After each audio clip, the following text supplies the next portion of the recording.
Now there's breaking news out of the Middle East this morning where a long-awaited ceasefire has finally come into force in Gaza overnight.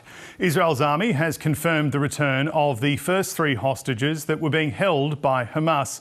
Romy Gonen, Doran Steinbrecher and Emily Damari were released to the Red Cross overnight before being handed over to the Israeli military and then flown to a hospital in Tel Aviv. In Gaza, thousands of people have started returning to begin the process of picking up the pieces and rebuilding their homes.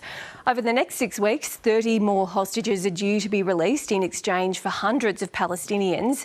But negotiations between the two sides have already been marred by delays. Global Affairs editor John Lyons joins us now from Jerusalem. Good morning, John. Good to talk to you. What's happened overnight? Well, Bridget, it's been quite a remarkable 12 hours, and in fact, it's still there's a real hive of activity here. Right now, about 90 or so Palestinian prisoners, mainly women, about 75 women and as many as 10 children are being transferred out of Israeli jails here and will be allowed to return home. That's part of this remarkable deal, which in sheer numbers terms is one of the largest hostage and prisoner deals of our time, which will occur over the next 6 weeks. So what's happened before this was the ceasefire came in today. It was 2 3/4 hours behind schedule. Israeli Prime Minister Benjamin Netanyahu said that Hamas had not provided a list of the hostages to be released.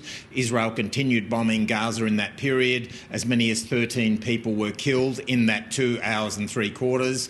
And then these 3 women, the 3 Israeli women who are hostages, were released, were handed from Hamas to Red Cross officials in Gaza, who then gave them to the Israeli army, who flew them by helicopter to an army base where they'd set up little caravans, little demountable places where each of them could be with their mother. They spent an hour or 2 reunited with their mothers. They were then flown by Israeli helicopter to Tal Hashoma Hospital in Tel Aviv, where they are right now.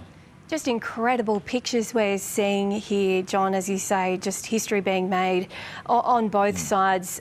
The logistics behind this must be enormous on both sides. Well, absolutely extraordinary, Bridget.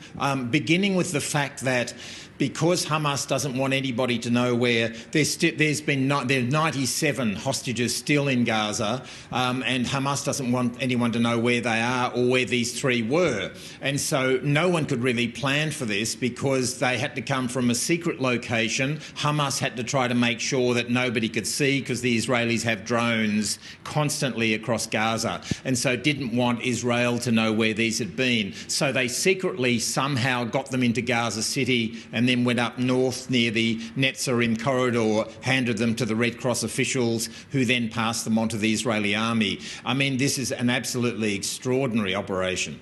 John, what happens next? What happens next, Bridget, is on day 16 of this ceasefire, there'll be negotiations as to whether they go to phase 2. But each week now, there'll be 3 or 4 more hostages released. And for every Israeli civilian, there will be 30 Palestinians released. That's the exchange rate that the negotiators have come up with. And so as they get towards the end of the 6 weeks, it'll ramp up the numbers. So there'll be 33 Israelis released in those 6 weeks and hundreds of Palestinians.